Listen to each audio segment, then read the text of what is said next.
نبی پاک علیہ السلام نے فرمایا مدینے میرے ایک غلام کا انتقال ہو گیا، حضرت معاویہ بن معاویہ المزنی رضی اللہ تعالیٰ۔ ایک تو حضرت امیر معاویہ ہے نا، یہ حضرت معاویہ بن معاویہ المزنی رضی اللہ تعالیٰ عنہ، فرمایا ان کا انتقال ہو گیا ہے۔ تو حضرت جبریل امین آئے تھے اور عرض کر رہے تھے کہ یا رسول اللہ، رب کریم نے 70,000 فرشتے کو ان کے جنازے میں بھیجا ہے، 70,000 فرشتہ جنازے میں آیا ہے۔ تو حضور فرماتے ہیں میں نے جبریل امین سے پوچھا کہ وہ کیا عمل کرتے تھے جس کے سبب سے 70,000 فرشتہ جنازہ پڑھنے آیا ہے؟ تو حضرت جبریل امین علیہ السلام عرض کرنے لگے یا رسول اللہ، اسے سورہ اخلاص سے بڑا پیار تھا۔ سب کو آتی ہے نا قل هو اللہ احد، سورہ اخلاص سے بڑا پیار تھا اور وہ ہر وقت پڑھتا رہتا تھا۔ تو اس سورت کی برکت سے اللہ تبارک و تعالیٰ نے ان کے لیے 70,000 فرشتہ بھیجا ہے جو جنازہ پڑھنے آیا ہے۔ تو کام تو کوئی ایسا کرے نا، میرے مرنے پہ ہر سو شور مچ جائے گا دیکھو گے، کہنے الوداع سرکار خود تشریف لائیں گے۔ اور میاں صاحب فرمانے لگے بعد مرن دے مکھڑا میرا ہو جاوے جے تازہ، بعد مرن دے مکھڑا میرا ہو جاوے جے تازہ، پھر سمجھ لینا محبوب میرے نے آن پڑیا جنازہ۔ اعمال ایسے کریں آخرت کے لیے، مرنے کے لیے، اس کا خوف طاری کرنے کی بجائے اس کی تیاری کریں۔ ہم نے محدود دعائیں رکھی ہوئی ہیں، محدود، وہ جی فلانا کام میرا ہو جائے تو بھئی وہ ایک ہو گیا، اس کے بعد پھر نئی ٹینشن بن جائے گی۔ نہیں، میں جی بچوں کی شادی کر لوں جی پھر میں فارغ ہوں۔ آپ شادی کر کے دیکھیں، لاگو پتہ جائے گا کیسے فارغ ہوتے ہیں۔ آپ یہاں رکتے کیوں ہیں؟ آپ خدا سے عافیت کیوں نہیں طلب کرتے؟ اس کی بارگاہ سے وہ کیوں نہیں مانگتے کہ جو ایک قطرہ ملے تو دنیا اور آخرت کے سارے کام ہو جائے؟ اس سے اس کی رحمت کا سوال کرے، اس سے اس کے کرم کا سوال کرے۔ اللہ کی بارگاہ میں بھی حاضر ہونا اور جچی تلی اور جناب ناپ تول کر اور محدود چیزوں کا سوال کرنا، مالک سے مانگے، اور وہ جب دیتا ہے تو دیتا بھی بے حساب ہی ہے۔ وہ جب عطا کرتا ہے تو کرم کے دروازے کھول کے عطا کرتا ہے، ورنہ تو ایک الجھن سے انسان نکلتا ہے دوسری میں الجھ جاتا ہے۔ ایک بزرگ تھے، ہر وقت اللہ سے عافیت مانگتے تھے، ہر وقت اللہ سے عافیت مانگتے تھے، ہر وقت عافیت مانگتے تھے۔ لوگوں نے پوچھا، لوگ ان کو صالح جانتے تھے، نیک سمجھتے تھے، کہ حضور آپ اور کوئی دعا مانگتے نہیں، عافیت ہی مانگتے ہیں۔ فرمانے لگے میں مانگا کرتا تھا شروع میں، بعد میں خیال آیا ہے اور بھی دعائیں مانگا کرتا تھا، یہ احساس بعد میں نصیب ہوا۔ فرماتے میں مزدوری کرتا تھا، مال برداری کرتا تھا، ایک جگہ پہ ڈیوٹی کر رہا تھا تو تھک گیا، اور وہ جو کام لینے والے لوگ تھے ان کے رویہ بھی بڑا ترش تھا، تکلیف ہوئی۔ تو میں نے اپنے مالک کی بارگاہ میں عرض کی، مالک اگر 2 روٹی بغیر مجھے مشقت کے مل جائے دن میں تو تیری بارگاہ تو بڑی کریم ہے۔ کہتے میں نے یہ دعا مانگ لی، ذرا میں تھوڑا آگے بڑھا تو 2 بندے آپس میں لڑ رہے تھے، میں ان کی صلح کرانے کے لیے، انہیں بچانے کے لیے آگے بڑھا، تو میں جس کو چھڑا رہا تھا دوسرے نے میرے اوپر ضرب لگا دی، میرا بھی سر پھٹ گیا۔ تھوڑی دیر کے بعد وہاں پولیس آ گئی، وہ تینوں کو لڑنے والا سمجھ کے اٹھا کے لے گئے، مجھے جیل ہو گئی۔ 2 روٹیاں بغیر مشقت کے روز ملنی شروع ہو گئی۔ دعا مانگی تھی نا کہ یا اللہ 2 روٹیاں مل جائے نا بغیر مشقت کے، کہتے وہ 2 روٹیاں روز ملتی، کوئی کام نہیں کرنا پڑتا تھا، پر جیل ہو گئی۔ فرماتے میں بڑا پریشان تھا، روز روٹیاں پابندی سے آتی اور بہترین آتی، کھانا ملتا۔ پھر کچھ عرصے کے بعد میں نے سوچا کہ یار یہ دعا تو قبول ہو گئی نا تیری، اب تو اگر اس پر کوئی الگ بات کرے گا تو وہ تو غلط کرے گا۔ کہتے پھر خود ہی میرے دل میں اللہ نے بات ڈالی اور میں نے عرض کی، مالک 2 روٹیاں نہیں، مجھے تو عافیت چاہیے، مجھے تو عافیت دے، میرے اوپر تو کرم فرما، تو نظر رحمت کر، جے ایک قطرہ بخشے مینوں، جے ایک قطرہ بخشے مینوں تے کام بن جاندا ہی میرا، مہربانی کر، عافیت عطا کر۔ فرماتے پھر خدا نے کرم کیا، کہاں سے اسباب بنے میرے جیل سے چھوٹنے کے، کون کون میرے ضمانتی بنے اللہ ہی جانتا ہے۔ فرماتے ہیں دروازے بھی کھل گئے، رزق بھی ملتا ہے، صحت بھی میسر ہے، سجدہ بھی کر لیتا ہوں، سویرے تلاوت بھی کرتا ہوں، شام کو مدینے والے کی بارگاہ میں رج کے درود و سلام بھی عرض کرتا ہوں، میں ممکن ہوتا ہے تو کسی غریب کی داد رسی بھی کرتا ہوں۔ اب سمجھ آئی ہے، ربنا آتنا فی الدنیا حسنۃ وفی الآخرۃ حسنۃ وقنا عذاب النار۔ اب سمجھ آئی ہے رب سے جب بھی مانگنا ہے عافیت ہی مانگنی ہے۔ حضرت عباس بن عبد المطلب رضی اللہ تعالیٰ عنہ نبی پاک علیہ السلام کے پیارے چچا جان ہیں، عرض گزار ہیں، یا رسول اللہ صلی اللہ علیہ وسلم مجھے بتائیے میں اپنے رب سے مانگوں تو کیا مانگوں؟ تو حضور نے فرمایا رب سے عافیت مانگو۔ کہتے میں کچھ دن رکا، کچھ دنوں کے بعد پھر حاضر بارگاہ ہوا اور عرض کی، یا رسول اللہ صلی اللہ تعالیٰ علیہ وسلم مجھے بتائیے میں اپنے مالک سے مانگوں تو کیا مانگوں؟ تو حضور نے پھر فرمایا اللہ سے مانگنا تو عافیت مانگنا۔ بزرگ فرماتے ہیں یہ عافیت کیا ہے؟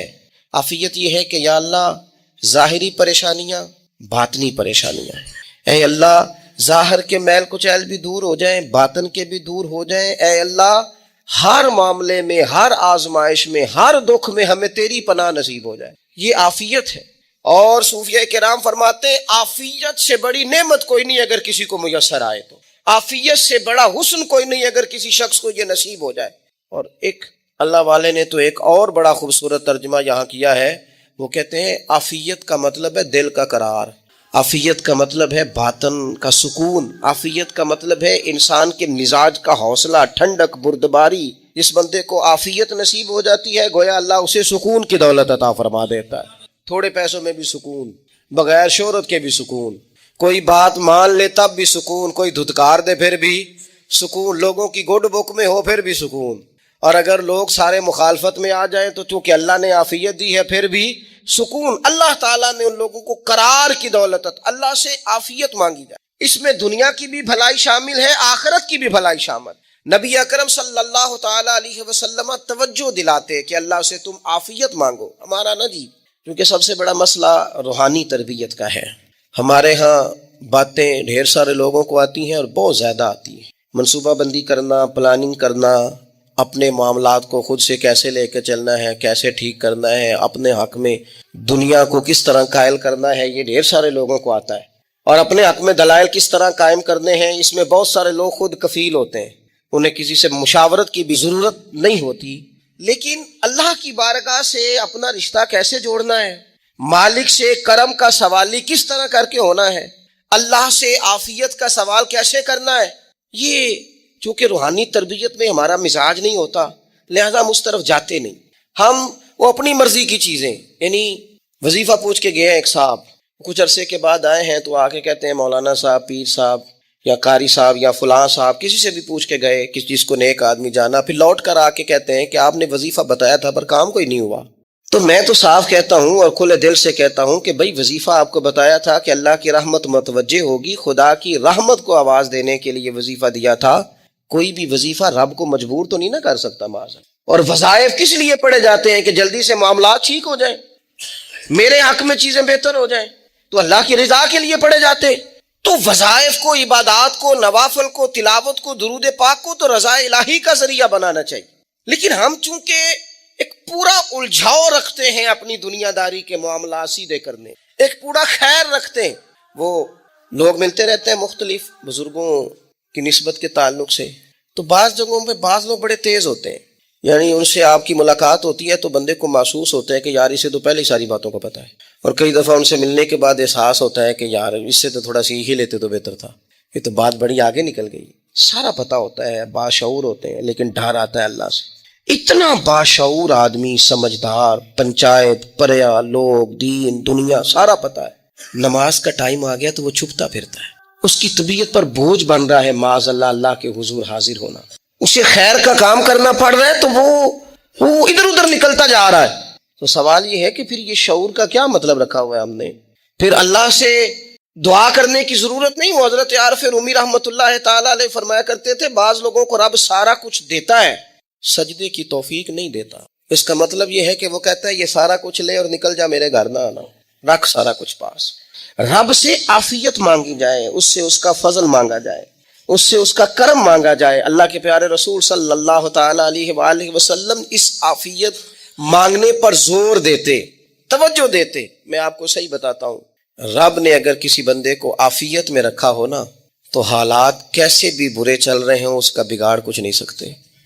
اور اللہ تعالیٰ معاف کرے 100 دفعہ خاکم بدہن، اگر کسی وقت اس کے کرم کی نگاہ پھر جائے تو پھر سارے اسباب سمیت بھی انسان اپنے پیروں پہ کھڑا نہیں رہ سکتا. اس سے جب تک طلب کرم نہیں ہوتا، طلب عافیت نہیں ہوتی، اس کی بارگاہ سے جب تک بندہ مومن پورا رجوع نہیں کرتا. یہ عافیت اتنی اعلیٰ چیز ہے کہ نبی پاک علیہ السلام نے فرمایا آذان اور اقامت کے درمیان جو وقت ہوتا ہے اس میں دعائیں رد نہیں ہوتی. دعا مانگا کرو گے تمہاری اللہ اپنے فضل سے قبول کر لے گا. عرض کی یا رسول اللہ کیا مانگے؟ تو فرمایا عافیت مانگو رب سے. حضرت انس بن مالک حدیث کے راوی ہیں رضی اللہ تعالیٰ عنہ، یہاں بھی فرمایا یہ عین قبولیت کا ٹائم ہے، اب اللہ سے عافیت مانگ لو، اس کی پناہ. ہم دعاؤں میں بھی محدود ہو جاتے ہیں. رب دا طالب کوئی نہ ملیا، جو ملیا طالب زردہ ہو. دعاؤں میں بھی حد بندی. بعض اوقات بچے بھی تربیت کرتے ہیں نا. ایک مولانا ہے، ان کا خیال ہے کہ انہوں نے مجھ سے کچھ پڑھا ہے، تو کبھی کبھی استاد جی کہہ دیتے ہیں، بہت پرانی بات ہے، انہوں نے مجھے فون کیا کہ اگر آپ کبھی تشریف لائیں، تو میں نے کہا پتر دعا مانگ اللہ کو چھوٹی جی گڈی دے وے. تو اس بچے نے میری بڑی تربیت کی، کہنے لگا استاد جی اللہ کو لو منگنی ہے تو بڑی ساری منگو. آپ نے محدود کیوں کیا کہ بھئی یہ چھوٹی سی اللہ گاڑی کیوں اللہ چھوٹی دے، رب دے تو بڑی دے، اور رحمت سے دے، اللہ سے مانگنی ہے نا جی. ہم تربیت نہیں لیتے. میں نے اس کا شکریہ ادا کیا، میں نے کہا بیٹے تو نے بڑی سونی بات کی، اللہ تجھے اس کا اجر عطا کرے، اللہ تجھے برکات عطا کرے. اگر آپ نے سیکھنا ہے تو پھر آپ سیکھ لیں گے، اور اگر نہیں سیکھنا تو پھر یہی کہنا ہے ساری عمر لنگ گئی بندہ کو نہیں ملیا. چونکہ مزاج نہیں ہے نا سیکھنے کا، اس لیے پھر ملا ہی کوئی نہیں. پھر ساری زندگی کو میسر ہی نہیں آیا، کسی نے نصیحت ہی نہیں کی، کوئی آنکھوں کو بھایا ہی نہیں. خود ہی بڑے سیانے تھے، خود ہی بہت بڑے تھے، اپنا قد بھی بڑا اونچا تھا، سب ٹھگنے چھوٹے اور کمزور اور بوڑے نظر آئے. نبی پاک علیہ الصلوۃ والسلام نے ایک شخص سے پوچھا کیا دعا مانگ رہے ہو؟ تو اس نے کہا یا رسول اللہ میں اللہ کی بارگاہ میں صبر کا سوال کر رہا ہوں. تو حضور فرمانے لگے صبر تو مصیبت پر ہوتا ہے. یا رسول اللہ پھر کیا مانگو؟ آپ ان جملوں اور لفظوں کی گہرائی کو سمجھیں. صبر کے لیے تو پہلے مصیبت آئے گی، پھر صبر آئے گا. تو یا رسول اللہ کیا مانگوں؟ فرمایا تو رب سے عافیت مانگ. مانا کیا ہے؟ مصیبت آئے کیوں؟ اللہ تجھے اپنی حفاظت کے حصار میں لے لے. وہ وقت ہی کیوں آئے کہ جب تیری طبیعت الجھ جائے، جب تو پریشان ہو جائے، جب تو تو اللہ سے عافیت مانگنا. جب تو عافیت مانگے گا تو اگر کبھی مشکل آئے گی بھی نا، تو خدا پھر اپنے فضل سے مشکل سے نکلنے میں رستہ بھی بڑی جلدی عطا فرمائے گا اور تیرے اوپر فضل فرمائے گا. اگر عافیت، یہ جو ہم نبی پاک کی امت ہے نا، تو یہ ہمارے گرد اللہ کے فضل اور اس کی رحمت کا حصار ہے. یہ حصار ہے ہمارے گرد. وہ درویش نے کہا تھا نا کہ کروں شکر کتنا اور کروں فخر کتنا کہ تیرے کرم نے مجھے فائز المرام کیا. دیکھو بنا کے سید عالم کا امتی مجھ کو گناہ سے پہلے ہی بخشش کا انتظام کیا. ابھی میں نے غلطی کی نہیں، لیکن مجھے حضور کا غلام بنا دیا، بخشش کا بندوبست پہلے ہو گیا. اپنے مالک سے بیمار بھی اس سے عافیت مانگے، مقروض بھی اس سے عافیت مانگے، بے اولاد بھی اس سے عافیت ہی مانگے، صاحب اولاد بھی اس سے عافیت ہی مانگے. جو دولت کے حصول کے رزق حلال کے خواہش مند ہیں وہ بھی اس سے عافیت مانگیں، اور جن کی جھولی اس نے بھر دی ہے وہ بھی اپنے رب سے عافیت ہی مانگیں. مالک سے جب سوال کرے، ایک بزرگ تھے انہوں نے تو اپنی انگوٹھی میں لکھوا لیا تھا کہ یا اللہ مجھے عافیت عطا فرما. مگر جب بھی دیکھتا ہوں یاد آ جاتا ہے کہ اللہ سے عافیت مانگنی. اپنے مالک کی بارگاہ کے اندر دیکھو، میں نے دیکھا ہے وہ کسی نے کہا تھا کہ تیری خواہش ہے کہ وہ تیری آرزو کرے پوری، اور میری خواہش ہے کہ تیری آرزو بدل جائے. کچھ لوگ ایسی خواہشات بھی لے کے آتے ہیں کہ جو پوری نہ ہو تو بہتر ہوتا ہے. اس لیے آپ کو پتہ ہے موت مانگنا جائز نہیں دین میں. مصائب سے گھبرا کر، مشکلات سے گھبرا کر، زندگی کے مد و جزر سے پریشان ہو کر موت کا سوال کرنا جائز نہیں. کس طرح جائز ہے؟ ان لفظوں کے ساتھ دعا کر سکتا ہے کہ یا اللہ جب تک میری زندگی بہتر ہے مجھے زندہ رکھ، اور جب میرا دنیا سے جانا بہتر ہے پھر تو مجھے اپنی بارگاہ میں بلا لے. یہ بھی کیا ہے؟ یہ بھی عافیت کا سوال ہی ہے کہ یا اللہ رکھ بھی تب تک جب تک رہنا بہتر ہے. نبی پاک نے بھی ارذل العمر ہونے سے پناہ مانگی. ہمارا یہ مزاج بن گیا ہے کہ ہم اپنے حق میں ایسی چیزوں کا سوال کر رہے ہوتے ہیں جو کئی دفعہ ہمیں مل جائیں تو ہمارا نقصان کریں. قرآن حکیم ایک جگہ پہ اللہ کریم نے فرمایا ہے کہ اگر سب لوگوں کو مال دے دوں تو بغاوت کریں، فساد ہو جائے. کیا مانا؟ کہ اپنا نقصان کر بیٹھے لوگ. ہم اپنے مالک کی بارگاہ میں بعض ایسی چیزوں کے سوالی ہیں کہ جو ہمارے لیے ٹھیک نہیں ہے، ہمیں اس کے کرم پر چھوڑنا ہے، اس سے عافیت مانگنی. اور بعض لوگ، کیونکہ میں کہہ چکا ہوں شروع میں کہ ہماری دینی روحانی تربیت نہیں ہوتی اور ہم کہیں سے باقاعدہ اسباق لینے کے قائل ہی نہیں ہوتے، پوری تربیت کا ہمارا مزاج نہیں ہوتا، اپنی عقل اور اپنا شعور اور اپنے حساب سے ہم زندگی کو بتانا چاہتے ہیں. اور یہ جو میرا دور ہے یہ ویسے ہی الجھا ہوا زمانہ ہے، اللہ ماشاء اللہ. پتہ نہیں کوئی کیا بول رہا ہے، کوئی کیا کہہ رہا ہے، ایسے ہے جیسے کوئی میلہ لگا ہوا ہے اور کان پڑی آواز سنائی نہیں دے رہی. جس کی دکان پر کوئی گاہک نہیں وہ بھی کہہ رہا ہے لائنیں بنا لو. ایسا الجھا ماحول ہے اور ایسی آزمائش ہے کہ لوگ بیچارے پریشان ہیں. دیکھیں جب تربیت کے ساتھ انسان آگے بڑھتا ہے نا، ہمارے پاس مقتدا ہے اللہ رسول کا کلام، ہمارا پیشوا ہے رب رسول کا فرمان. جب ہم کتاب و سنت کی روشنی میں آگے بڑھتے ہیں تو پھر ہمارے لیے منزل آسان بھی ہوتی ہے اور قریب بھی ہوتی. پھر ہمارے لیے آگے کی طرف سفر کرنا، آگے بڑھ جانا یہ آسان ہوتا ہے. آپ غور کریں جو لوگ دنیا میں کامیاب رہے، بھلا کس طرح کامیاب رہے؟ وہ اس طرح کامیاب رہے کہ انہوں نے نا اپنے رب سے عافیت مانگی، اللہ تعالیٰ نے خود بخود ان کے لیے رستے بنائے۔ آپ تاریخ پڑھیں گے بعض لوگوں کی تو لگ نہیں رہا تھا کہ وہ اتنی کامیابی حاصل کریں گے۔ دیکھ لیں آپ، حضرت غوث اعظم جیلانی رضی اللہ تعالیٰ عنہ بغداد شریف تشریف لاتے ہیں تو ان کی کیفیت یہ ہے کہ پتے کھا کے گزارا کرنا پڑتا ہے، یعنی پیچھے کوئی ایسا بیک گراؤنڈ کسی کا بنایا ہوا ادارہ، کوئی بڑی خانقاہ، کوئی بڑے لمبے چوڑے والد صاحب کے مریدین، کوئی بڑا لمبا سلسلہ نہیں مل رہا۔ ان کو بظاہر پتے کھا کے گزارا کرنا پڑتا ہے، لیکن چونکہ وہ نکلے ہیں اللہ کی مدد کے ساتھ، انہیں اللہ نے تائید دی ہے، فضل فرمایا ہے، تو نتیجہ یہ نکلا ہے کہ 70 ہزار بندہ ایک ایک وقت میں تربیت لینے کے لیے ان کے سامنے موجود ہے۔ یہ اللہ نے اسباب بنائے ہیں، کیونکہ جب رب عافیت عطا کرتا ہے تو پھر اللہ اسباب بھی پیدا فرماتا ہے۔ ہمارا ذہن تو تھک جاتا ہے سیاست کرتے کرتے، ہم تو جناب پوری ترتیب سے ہمیں سلیقہ آتا ہے کس طرح کر کے کس بندے کو کیسے قائل کرنا، پورے طور پر ہم وہ ساری زندگی سیاست کرتے رہتے ہیں۔ وہ خاندانوں میں بھی چلتی ہے، گلی محلے میں بھی چلتی ہے، دوستوں میں بھی چلتی ہے، اور بعد میں پتہ چلتا ہے کہ یہ پتے کھیل کون رہا تھا، اصل میں صلح کرانے والا تھا کہ لڑائی کرانے والا تھا، یہ سب خیر خواہ تھا، یہ سب کی ذہن کے اندر فطور کی آمیزش ہی اس شخص کی وجہ سے تھی۔ ہم چونکہ وہ خاص عافیت اللہ سے نہیں مانگتے، ہماری مخصوص سیاست ہوتی ہے سبھی کو راضی رکھو، اس کا نتیجہ یہ نکلتا ہے کہ ایک ٹائم آتا ہے کوئی بھی راضی نہیں رہتا۔ ہم اگر اپنے مالک کی طرف رجحان کریں اور اللہ نے جو ہمیں شعور دیا ہے اس شعور کو لے کر اللہ کی بارگاہ کی طرف بڑھیں، آپ یقین کریں اعلیٰ حضرت بریلوی رحمۃ اللہ علیہ کی کتابیں ہیں، ایک ایک کتاب پر پی ایچ ڈی ہو رہی ہے، اور انہوں نے 150 سال پہلے بیٹھ کر جو کچھ لکھا تھا بعین ہی لفظ بلفظ اس کی ضرورت آج محسوس ہو رہی ہے اور آنے والے وقت میں بڑھ رہی ہے۔ لیکن ان کے پاس کوئی ٹیم نہیں تھی، 50 لوگ نہیں تھے جو ان کے پاس بیٹھ کے لکھواتے، اپنا پریس نہیں تھا، ایسے لوگ نہیں تھے کہ جن کو پتا ہوتا کہ کتاب ہم کل چھاپیں گے اور اتنے فیصد یہ مارکیٹ میں نکل بھی جائے گی، ایسا کچھ نہیں تھا۔ کیا تھا؟ اللہ کی مدد ساتھ تھی، تائید ایزوی ساتھ تھی، اللہ نے اپنی عافیت میں رکھا تھا۔ وہ قرآن مجید کی آیت کا ترجمہ کرتے ہیں نا اعلیٰ حضرت اہدنا الصراط المستقیم، یا اللہ ہمیں سیدھی راہ پہ چلا۔ بہت سارے مفسرین نے کہا اے اللہ ہمیں سیدھا راستہ دکھا، فرماتے ہیں اے اللہ ہمیں سیدھی راہ پر چلا۔ تو کسی نے کہا حضور یہ چلا اور دکھا میں کیا فرق ہے؟ فرمانے لگے دکھانے کا مطلب یہ ہوتا ہے کہ کسی نے پوچھا میں نے گجرانوالہ جانا ہے، تو دکھانا یہ ہے کہ اسے کہا یہاں سے باہر نکلو، روڈ پہ چڑھ جاؤ، سیدھے جاؤ گے، ایک پول آئے گا اسے کراس کرنا، نیچے اترنا، وہاں سے شہر شروع ہو جائے گا۔ پھر اس نے اگر کوئی اندرونی جگہ شہر کی پوچھ لی تو اس کو کہا کہ رائٹ ہو جانا، پھر لیفٹ ہو جانا، پھر آگے کسی سے مزید۔ یہ ہے راستہ دکھانا اور ایک ہے چلانا۔ اس نے کہا میں نے گجرانوالہ جانا ہے، تو اس نے کہا ساتھ بیٹھنا میری گاڑی پہ، جہاں تو نے جانا ہے میں چھوڑ کے آتا ہوں۔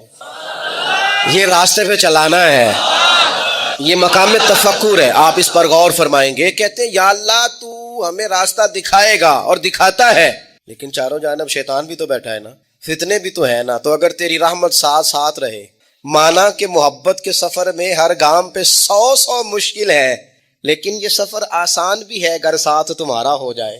اگر تو ساتھ چلے تو پھر یہ سفر مشکل۔ ہارون رشید نا اپنے محل کی چھت پہ ٹہل رہا تھا، سب سے اوپر والے چوارے پر، نیچے سے حضرت بہلول دانا گزر رہے تھے، اوپر اس کے ساتھ سپاہی بھی تھے، گن مین بھی تھے۔ اس نے کہا یہ بابا تو ذرا اوپر اٹھاؤ۔ انہوں نے ایک ڈولی، ایک ٹوکری سمجھ لیں، اس کو رسیاں باندھ کے نیچے پھینکا۔ نیچے جو سپاہی تھے ان کو کہا کہ یہ بابا جی کو پکڑ کے اس میں بٹھاؤ۔ انہوں نے جبرن تھاما بابا جی کو، اس میں ڈالنا، اوپر والوں نے کھینچ لیا۔ 2-3 منٹ لگے۔ ہارون رشید کے سامنے حضرت بہلول دانا پہنچ گئے تو تھوڑے ناراض بھی ہوئے کہ یہ کوئی طریقہ تو نہیں نا بلانے کا۔ ملاقات ہوئی تو کہا کیوں بلایا؟ کہنے لگا ایک مسئلہ پوچھنا تھا۔ فرمانے لگے بادشاہ ہے نا، تیرے مسئلے پوچھنے کا بھی اپنا ہی انداز ہے، پوچھ مسئلہ۔ کہنے لگا بابا پوچھنا تھا کہ آپ اللہ تک کیسے پہنچے؟ حضرت بہلول دانا چپ کر گئے۔ 2-4 منٹ کے بعد کہنے لگے جس طرح ابھی زمین سے تیرے تک نہیں پہنچا، بالکل اسی طرح پہنچ گیا اور رب کریم کی بارگاہ تک، اور وہ بھی جو اس نے کرم فرمایا ہے، ورنہ میں تو نہیں سمجھتا کہ میں پہنچ گیا، وہ بھی اگر تیری خوش گمانی ہے۔ ہارون رشید کہنے لگا مجھے سمجھ نہیں آئی۔ فرمانے لگے تو بادشاہ جو ہے اتنی جلدی کیسے سمجھ میں آئے گی تجھے بات؟ فرمانے لگے اگر میں تجھ سے ملنا چاہتا نا تو میں ایک درخواست لکھتا، پھر کسی وزیر سے سفارشی سائن کراتا، پھر وہ جمع کراتا، پھر مجھے ٹائم ملتا کہ فلاں دن فلاں تاریخ فلاں ٹائم آ جانا، پھر آ کے میں لائن میں لگتا۔ پھر بھی تو بادشاہ ہے، تیرا موڈ بنتا ملنے کا کہ نہ بنتا؟ جب میں چاہتا تو پتہ نہیں کتنا ٹائم لگ جاتا، جب تو نے چاہا ہے نا تو 1 منٹ بھی نہیں لگا۔ فرمانے لگے میں نے دعویٰ ہی نہیں کیا کہ میں جدوجہد کر کے پہنچوں گا، میں نے تو رب کی بارگاہ میں عاجزی کی ہے، پھر رب نے ہی کرم فرمایا ہے۔ اسی نے مہربانی کی ہے. مانا کہ محبت کے سفر میں ہر گام پہ 100 مشکل ہے. سفر آسان بھی تمہارا ہو جائے، اس کے کرم کا ساتھ رہا ہے، اس سے عافیت مانگی ہے، اپنے آپ کو اس کے سپرد کیا ہے تو اس نے کرم کر دیا. جب تک یہ مزاج نہیں ہم بناتے کہ مالک سے عافیت کا سوال کریں، اپنے آپ کو اپنے رب کے حوالے کر دیں، اس کی رحمتوں کے سپرد کر دیں، اتنی دیر تک زندگی میں ٹھہراؤ نہیں آتا، قرار نہیں آتا. مشکات میں موجود ہے، اللہ کے پیارے رسول صلی اللہ تعالی علیہ وسلم تیمارداری کے لیے گئے تو صحابہ کرام فرماتے ہیں وہ بندہ نا اتنا پتلا نحیف اور لاغر ہو گیا تھا جس طرح چڑیا کا بچہ ہوتا ہے، کمزوری ضعف طاری تھا. تو محبوب کریم نے اسے دیکھا تو بڑے کریمانہ انداز میں کریم فرمانے لگے، تو کوئی دعا نہیں مانگتا، تو عافیت نہیں مانگتا اللہ سے؟ عرض کی یا رسول اللہ صلی اللہ تعالی علیہ وسلم، میں نے اپنے رب کی بارگاہ میں عرض کی ہے مالک قیامت کا عذاب بڑا سخت ہے، میں نہیں برداشت کر سکتا. اللہ فرماتے ہیں یہ جو میری یاد ہے نا، لیکن اس کا بھی ایک طریقہ ہے یاد کا، اس طریقے سے اگر میرے رسول کریم علیہ السلام نے فرمایا اللہ کا ذکر اس طرح کرنا کہ دیکھنے والا تمہیں دیوانہ سمجھے، لوگ سمجھیں کہ کوئی مجنون ہے، کوئی جنونی ہے، کوئی پاگل ہے. یہاں اللہ تعالیٰ معاف کرے، آپ ذکر کی مجلس چھیڑیں، آپ ناز شریف کی مجلس چھیڑیں تو بہت سارے لوگ پروفیسر بن جاتے ہیں، وہ ساری نہیں ہلاتے، ان کی زبان ہی حرکت میں نہیں آتی. حالانکہ رب کریم کا ذکر اس طرح کرو کہ دیکھنے والا تمہیں دیوانہ سمجھے، کہیں اور کھونے کی ضرورت ہی نہیں. میرے حبیب گویا ہمیں فرماتے ہیں تو رب کے ذکر میں اس طرح کھو جا کہ تجھے دنیا کا خیال ہی نہ رہے، تجھے پھر دنیا کی ہوش نہ رہے. لیکن اگر نماز میں بھی خیال غیر آئے، ذکر میں بھی توجہ کہیں اور ہو، زندگی میں وہ عجیب لمحہ تھا، وہ میرے ساتھ تھا اور میں تنہا تھا. اگر ماحول یہ ہو کہ آپ کہیں جسم کے ساتھ تو موجود ہوں، روح موجود نہ ہو، تو پھر لذت ذکر بھی میسر نہیں آتی، پھر کیف نہیں حاصل ہوتا. یاد رکھیں کہ اس طرح کھو کے رب کی یاد، کہاں سے کیف آئے؟ الجھ ہی بڑا گئے ہیں. وہ مستی، وہ سرور، وہ کیف جو اللہ کے ذکر میں ہوتا تھا، جو کبھی مرشد کامل کے سامنے بیٹھ کر لوگ اللہ اللہ کرتے تھے تو لگتا یہ تھا کہ یہ یہاں ہیں ہی نہیں، یہ تو کہیں اور چلے گئے ہیں، یہاں موجود ہی نہیں. لیکن اب وہ موج نہیں، وہ شوق نہیں، وہ درد نہیں، وہ زیر